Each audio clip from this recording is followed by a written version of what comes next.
ईमानदार करदाताओं का सम्मान करते हुए इनकम टैक्स में रिलीफ दी गई है। इसमें पीएम मोदी से दिशा निर्देश भी लिया गया है। वैश्विक अनिश्चितताओं के बीच में भारत की अर्थव्यवस्था दमदार बनी हुई है और हम आगे भी अच्छी ग्रोथ दर्ज करते रहेंगे। वित्त मंत्री निर्मला सीतारमण ने लगातार 8वां बजट पेश करने के बाद नवभारत टाइम्स को दिए विशेष साक्षात्कार में ये बातें कहीं।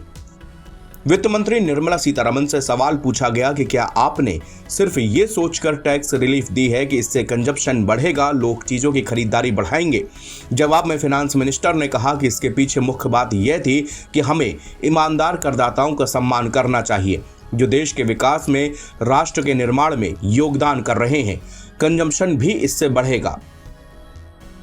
वित्त मंत्री से अगला सवाल पूछा गया कि क्या टैक्स रिबेट का प्रस्ताव देकर आप पीएम नरेंद्र मोदी के पास गईं तो वहां किस तरह की चर्चा हुई? क्या 12 लाख रुपए तक की इनकम टैक्स फ्री करने की बात पहले से ही तय कर ली गई थी?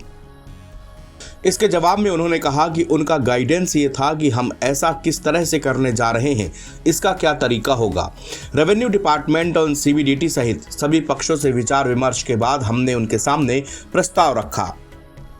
शुरू में 9 से 10 लाख रुपए तक के बारे में भी सोचा गया था, लेकिन फिर उनके दिशा निर्देश यानी कि पीएम मोदी के दिशा निर्देश लेकर तय किया गया कि ये 12 लाख रुपए तक होना चाहिए।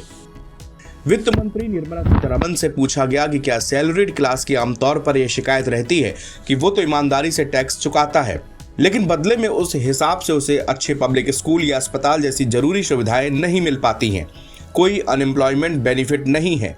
आप इस आलोचना को किस तरह देखती हैं? इसके जवाब में निर्मला सीतारमण ने कहा कि मैं तो चाहती हूं कि उनको सभी तरह की सुविधाएं मिले, लेकिन यह पूरी तरह से केंद्र सरकार के दायरे में नहीं है। लोकल बॉडीज है, राज्य सरकारें हैं, चुने हुए जनप्रतिनिधि हैं, सारी चीजें केंद्र सरकार नहीं चला रही। इन सभी को मिलकर बेहतर सेवाएं देनी चाहिए। अगला सवाल यह था कि जिस तरह से टैक्स रिलीफ आपने दी है उसको लेकर यह भी कहा जा सकता है कि टैक्स बेस और घटेगा, इससे आगे चलकर समस्या हो सकती है। आपका क्या कहना है?